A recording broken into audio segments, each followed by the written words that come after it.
राधे। कैसी है मेरी प्यारी सी। हम बनाने जा रहे हैं खाना।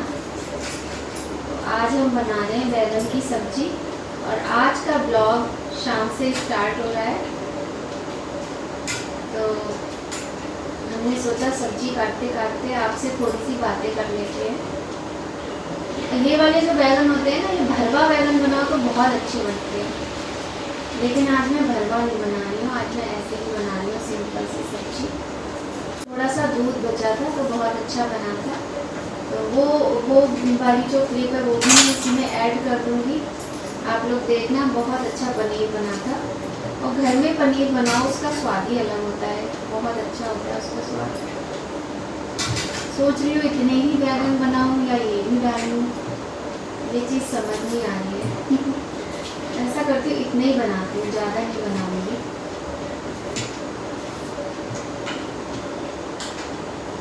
और सुबह आंधी आई थी, कल शाम को भी आंधी आई थी, लेकिन मौसम जो है वो बहुत ज़्यादा चेंज नहीं हुआ।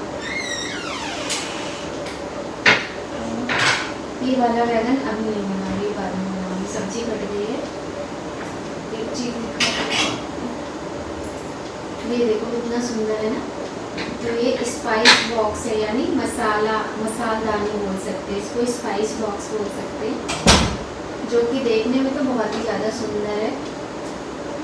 और इसमें ये जो इसके ये पार्ट है, 4 पार्ट है इसमें, जैसे हल्दी, मिर्च, धनिया, गरम मसाला, इस तरीके से रख सकते हैं। और सबसे अच्छी बात ये चम्मच भी ना सारे अलग अलग है, हर बॉक्स में आप अलग, और चम्मच अलग है। इसके अंदर जो ये बॉक्स बना है ना, इसमें भी 4 पार्ट है इसमें, लेकिन आप सारे मसालों के चम्मच भी अलग रख सकते हैं। लेकिन जो एक कमी मुझे इसमें दिख रही है, पता नहीं इसी में है कि सारे बॉक्स में, ये एयर टाइट नहीं है। हालांकि इसमें ये देखो रबड़ भी लगी हुई है चारों तरफ से, है ना, फिर भी ये एयर टाइट नहीं है। हाँ, लेकिन ये हैंडी है, काफ़ी अच्छा है, हैंडी है और देखने में बहुत ही ज़्यादा सुंदर है, आप देख सकते हो। तो बस इतनी बातें करनी थी आपसे। और मेरा चश्मा काफ़ी पहले से बन चुका है, लेकिन अब मुझे ज़्यादा इसका यूज़ करना पड़ता है। जैसे ऐसे नहीं करती हूँ, लेकिन हाँ, मोबाइल में कुछ पढ़ना है मुझे, किसी चीज़ को गौर से देखना है, उसके लिए चश्मा लगाना पड़ता है।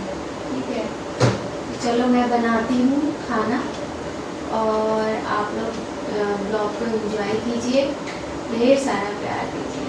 ठीक है, मिलती हूँ आपसे नेक्स्ट ब्लॉग में थोड़ी देर में। तो अब हो गया है अगला दिन और मॉर्निंग का टाइम है, और भगवान जी की यहाँ पर जो स्नान सेवा है, श्रृंगार सेवा है, हो चुकी है, और आप भी दर्शन कर लीजिएगा। तो आपको बताएं, आने वाली है निर्जला एकादशी। निर्जला एकादशी के बारे में ज़्यादातर लोग जानते ही होंगे। और निर्जला एकादशी जो होती है, उसको करने से हमें पूरे वर्ष की सभी एकादशियों का फल प्राप्त हो जाता है। जैसे महीने में 2 एकादशी होती हैं, एक कृष्ण पक्ष में और एक शुक्ल पक्ष में। हमारे कन्हैया देखो, हमारे लाला कितने प्यारे लग रहे हैं। उधर राधा रानी भी कोई कम नहीं लग रही है, और छोटे लल्ला हमारे तो बड़े ही प्यारे दर्शन हैं इनके। तो मैं बता रही थी एकादशी के बारे में। और ये हाँ देखिए, पॉलिथीन में फूल रखे हैं ना, ये मैंने ज़ेप्टो से मंगाए हैं अभी। तो ये चीज़ अच्छी हो गई है कि ज़ेप्टो से फूल और सही रेट में मिल जाते हैं। तो निर्जला एकादशी का व्रत बहुत अच्छा होता है और बहुत ज़्यादा कठिन होता है। कहने के लिए हरतालिका व्रत है, करवा चौथ का व्रत है, और वही अष्टमी हम बिना पानी पिए ये व्रत भी करते हैं। लेकिन जैसे हरतालिका व्रत में 24 घंटे पानी नहीं पीते हैं, वैसे ही निर्जला एकादशी के व्रत में भी 24 घंटे पानी नहीं पिया जाता है। दूसरी बात, जेठ का तपने वाला महीना, सबसे गर्म महीना, और जेठ का सबसे बड़ा ये दिन होता है। तो ये बहुत ज़्यादा कठिन व्रत माना जाता है, लेकिन भगवान के भक्तों के लिए कुछ भी कठिन नहीं है, कुछ भी असंभव नहीं है, है ना। तो आत्म शुद्धि के लिए हम ये व्रत करते हैं। जो भी भक्तजन हैं, भगवान विष्णु की कृपा पाने के लिए ये सर्वोत्तम व्रत है, इसको जरूर करते हैं। इससे हमारे जाने अनजाने में किए गए सभी पाप नष्ट होते हैं, मोक्ष की प्राप्ति होती है, हमारे घर में सुख समृद्धि आती है, और हमारे कन्हैया आते हैं, साक्षात विराजित रहते हैं। तो बहुत ही पुण्यफल देने वाला ये व्रत है। अब जैसे इस बार अधिक मास था और 26 एकादशियां थी, क्योंकि एक कृष्ण पक्ष में एकादशी होती है हर महीने, एक शुक्ल पक्ष में, तो ऐसा देखते हुए 26 थी। और इसके अलावा जब अधिक मास नहीं होता है तब 24 एकादशियां होती हैं। तो कहने का मतलब ये, प्रत्येक वर्ष में अगर आप हर एकादशी का व्रत नहीं कर पाते हो तो इस एकादशी का व्रत करने से ना हमें पूरे वर्ष की 24-26 एकादशियों के व्रत का फल प्राप्त हो जाता है। इसलिए इस व्रत को हमें करना चाहिए। तो आपको बताएं, इस बार 25 जून को है ये व्रत, और 25 जून है और दिन है बृहस्पतिवार का, तो बड़े ही शुभ संयोगों में है। और मुझे तो बड़ी खुशी हो रही है, मैं पता नहीं करूंगी या नहीं ये तो नहीं पता, लेकिन मुझे अच्छा ये लग रहा है कि देखिए एकादशी का जो व्रत है वह भी भगवान विष्णु को समर्पित है और बृहस्पतिवार का दिन भी, तो कितने सुंदर संयोग में है ना इस बार निर्जला एकादशी का व्रत। तो इसमें देखिए ना, पानी भी नहीं पीते हैं, खाना तो कुछ होता ही नहीं है। जैसे हम एकादशी व्रत करते हैं तो अन्न का त्याग करते हैं, इसमें हमें जल का त्याग करना है, ना पानी पीना है ना खाना खाना है, और बस पूरे दिन भगवान विष्णु जी के नाम की माला जपनी होती है हमें, ठीक है। और व्रत देखिए कब से प्रारंभ होता है, सूर्योदय से प्रारंभ होता है। हमारी जो तिथियां होती हैं वो सूर्योदय से मान्य होती हैं। तो 25 जून को सूर्योदय से लेकर 26 जून के सूर्योदय तक ये व्रत किया जाएगा। अच्छा, अब आपको मैं बताऊं, इस व्रत के पारण में और अन्य एकादशी के व्रत के पारण में थोड़ा अंतर है, ठीक है, थोड़ा सा इसमें डिफरेंस है। वो क्या है, देखिए अन्य जो दूसरी एकादशी के व्रत हम करते हैं तो उनमें हम क्या करते हैं कि अनाज खाना भोजन बनाकर दान कर देते हैं, और जो भी श्रद्धा होती है दान करके हम अपना व्रत का पारण करते हैं, ठीक। लेकिन इसमें एक ऐसा दान है जिसको करने से हमारे जो पूर्वज हैं, हमारे जो पितृ लोग हैं, वह भी तृप्त होते हैं, आशीर्वाद देते हैं, भगवान भी प्रसन्न होते हैं और हमें बहुत अधिक पुण्य फल मिलता है, जो कि है मिट्टी के घड़े का दान। मिट्टी के घड़े में जल भर के उसके ऊपर आपको एक बर्तन में चीनी रखनी होती है, उस पर खरबूजा या फिर आम जो भी आप ले सकते हैं, और पंखा होता है ना, हाथ से पंखा डुलाने वाला होता है, उसको बेना बोलते हैं गांव की भाषा में, वो पंखा और दक्षिणा, ये तो आपको दान करना ही करना है। इसके अतिरिक्त जितना हो सकता है ज़्यादा से ज़्यादा आप दान करें। तो देखिए दान का महत्व बहुत होता है, और इस दिन ये जल से भरा हुआ कलश आपको जरूर दान करना है। तो यही अंतर होता है अन्य एकादशी के व्रत में और निर्जला एकादशी के व्रत में। और ये जितने भी व्रत उपवास होते हैं ना, ये हमारे घर से निगेटिविटी दूर करते हैं, हमारे घर से कलह कलेश को दूर करते हैं।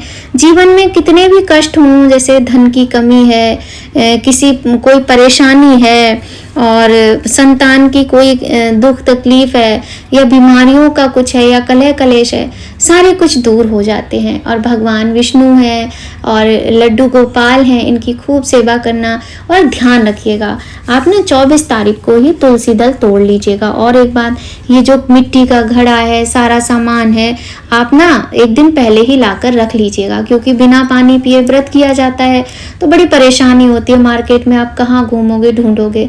तो एक दिन पहले से सारी सामग्री लाकर रख लीजिए। और एक बात आपको बताऊं कि बहुत अच्छा ये व्रत होता है, तो जिससे हो सकता है ना वो इस मौके से पीछे ना हटे, जरूर करें। और यहाँ पे देखिए हमने खुद से पनीर बनाया है, पनीर बहुत अच्छा बना है, आप देख सकते हैं, इसका कलर देखिए, इसका टेक्सचर देखिए। और यहाँ बन रहे हैं पनीर के पराठे। तो कभी कभी जब दूध बच जाता है ना तो हम ऐसे ही कर लेते हैं, दूध से पनीर बना लेते हैं और पराठे। आपको मैं बताऊं कितने महीने हो गए मैंने पनीर खरीदा ही नहीं है। एक बार मैं लाई थी, वो पनीर खराब निकला, फिर मैंने सोचा अब मैं पनीर बाहर से नहीं लाऊंगी। तो बहुत ज़्यादा मैं बनाती भी नहीं हूँ, आपको बताऊँ, कभी कभी बनाती हूँ।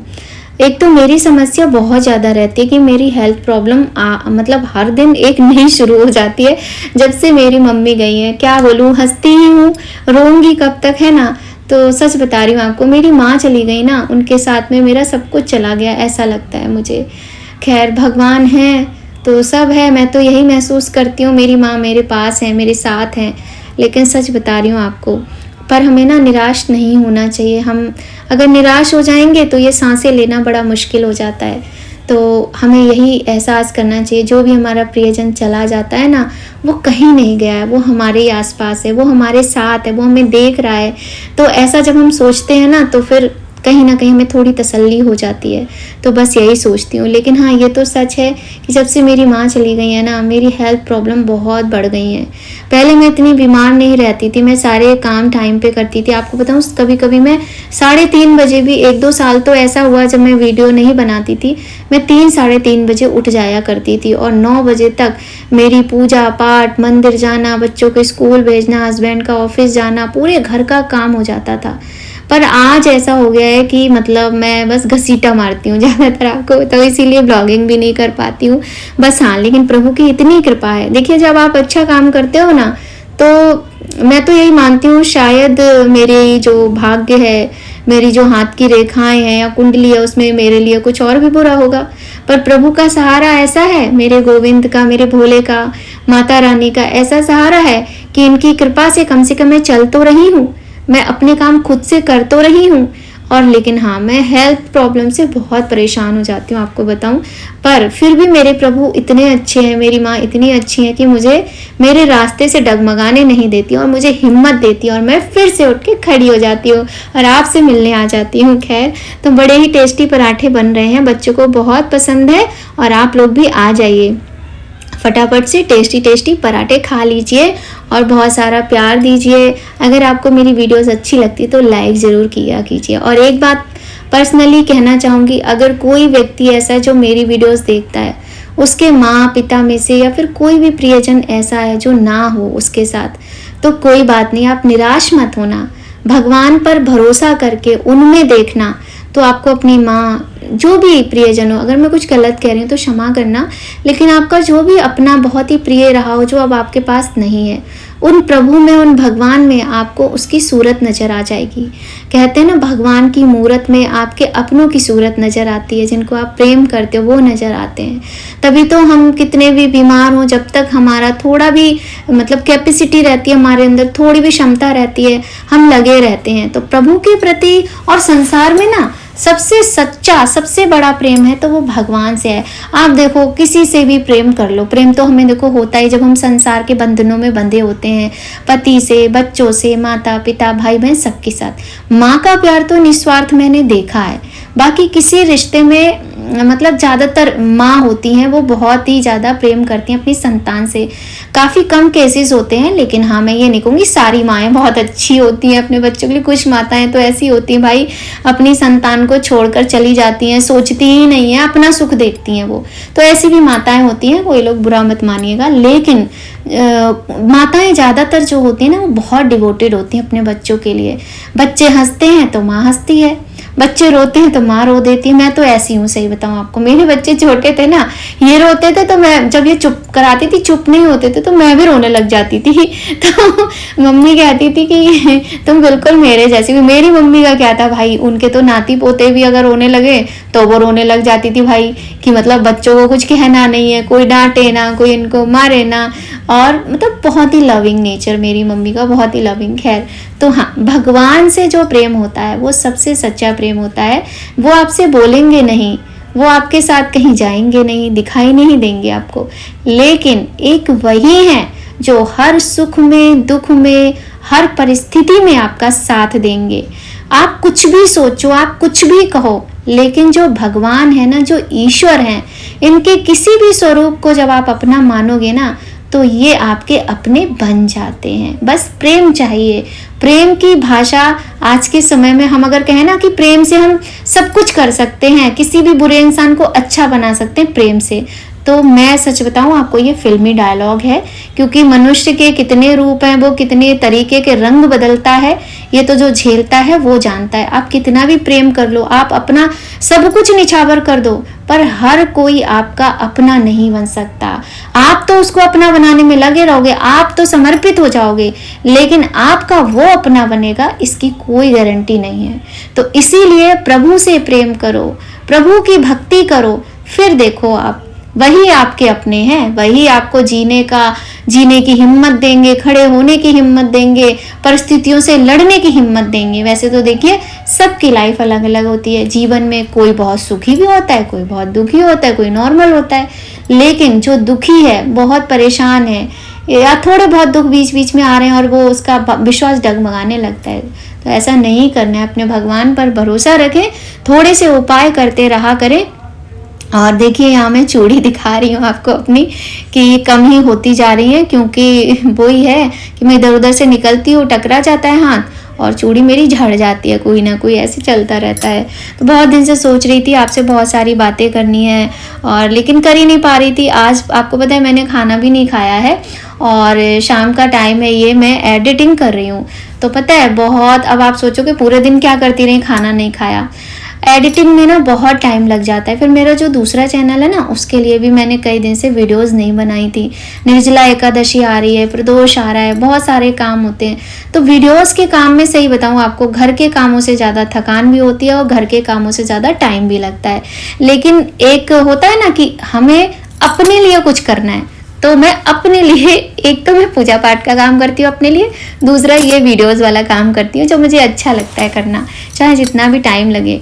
तो चश्मा लगाना पड़ता है मुझे ये काम करने के लिए और घंटों इसमें लगी रहती हूँ। खैर बस मैं यही चाहती हूँ आज ये ब्लॉग आप तक पहुँच जाए। और आप लोग अगर निर्जला एकादशी का व्रत करते हो तो मुझे कमेंट में ज़रूर बताना। और जो लोग भी जीवन में थोड़े भी परेशान हैं, कुछ भी तकलीफ है, बिल्कुल परेशान होने की ज़रूरत नहीं है। एक बार आप भगवान से जुड़ के देखिए, भगवान आपकी सब परेशानियाँ धीरे धीरे करके समाप्त कर देते हैं और आपको जीने की नई राह दिखाते हैं। तो आज की ब्लॉग में बस इतना ही। और आपको आज की ये वीडियो मेरी थोड़ी भी अच्छी लग रही हो तो लाइक ज़रूर करना, कमेंट करना, शेयर करना। मैं बहुत जल्द आपसे फिर मिलूंगी नए वीडियो में बहुत सारी अच्छी अच्छी बातों के साथ और सच्ची सच्ची बातों के साथ। और आपसे जुड़ी रहूंगी। आपको अपने जीवन की बहुत सारी बातें तो मुझे बतानी है ना, बहुत सारी बातें, और कोशिश कर रही हूँ भगवान अगर मेरी सुन लेना तो थोड़े दिनों में आपको कुछ नए ब्लॉग्स देखने को मिलेंगे जो आपको ज़रूर पसंद आएंगे। तो बस यहीं पर आपसे विदा लेते हैं, मिलते हैं आपसे नेक्स्ट वीडियो में। जय माता की, राधे राधे। खुश रहिए, स्वस्थ रहिए, मस्त रहिए, प्रसन्न रहिए और अपने भगवान की भक्ति करते रहिए।